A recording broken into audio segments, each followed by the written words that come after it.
நட்டு மல்லி கட்டி வச்சா நல்ல நல்லதா முட்டு வச்சா இரண்டு ரெண்டு வச்சா சாரப்பா இடுக்க வச்சா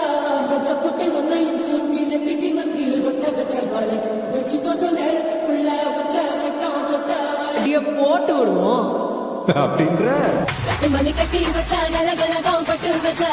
இரண்டு ரெண்டு வச்சா சாரப்பா இடுப்பு வச்சா வச்ச பொட்டி எண்ணையும் தூக்கி நெத்திக்கு மத்தியில் கொட்ட வச்ச வலை வச்சு கொண்டு நேரத்துக்குள்ள வச்ச கட்டம் தொட்ட வலை